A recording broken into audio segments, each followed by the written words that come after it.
In early November of 1997, a child psychologist in Maine became alarmed after a series of strange sessions with his patients.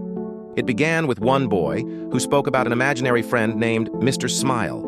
The boy said Mr. Smile was always smiling, and whenever he was around, the boy felt happy and at peace. Despite being treated for anger and depression, the boy claimed that all his negative feelings disappeared when Mr. Smile stood at the foot of his bed. The boy said Mr. Smile smelled like candy floss and made him feel safe. The psychiatrist assumed this was simply a coping mechanism, but things started to get strange when other patients began mentioning the same imaginary friend. Soon, another patient, a 9-year-old girl, described Mr. Smile.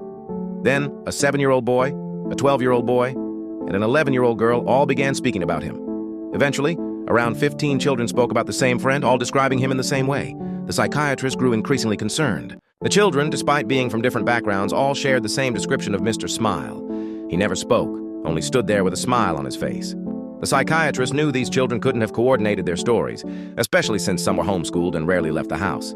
He asked their parents for permission to speak with the authorities. With the parents' consent, the police spoke to the children and found that they couldn't describe Mr. Smile's appearance beyond his smile, and they all said he was not like them. The police confirmed there were no known predators in the area, but it was clear that Mr. Smile was sneaking into the children's homes.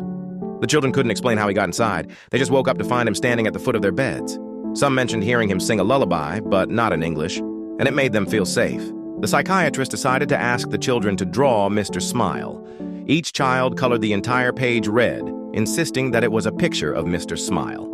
When asked where his head, arms, and legs were, they insisted they had drawn him perfectly. The psychiatrist showed the same red picture to each child individually, and they all confirmed it was Mr. Smile. Baby monitors and cameras were set up in the children's rooms, but no unusual activity was detected. The children were watched for days, and there was no sign of Mr. Smile. However, one of the parents reported a cotton candy-like smell in their child's room. The children continued to claim that Mr. Smile was real, and soon after, one by one, they began to disappear. The first girl vanished, followed by another, and then a boy. Eventually, only 4 children remained. These children began talking about how Mr. Smile and his friends would take them to the happy place soon. They described it as a beautiful place where everyone smiled. They said Mr. Smile communicated with them in their heads, showing them pictures of this place. Over time, the children began to suffer from headaches, nausea, and hallucinations. One child even screamed for half an hour, saying the colors in Mr. Smile's images were horrible. The psychiatrist was able to get one child to write down what Mr. Smile was saying to them, but the contents remain a secret.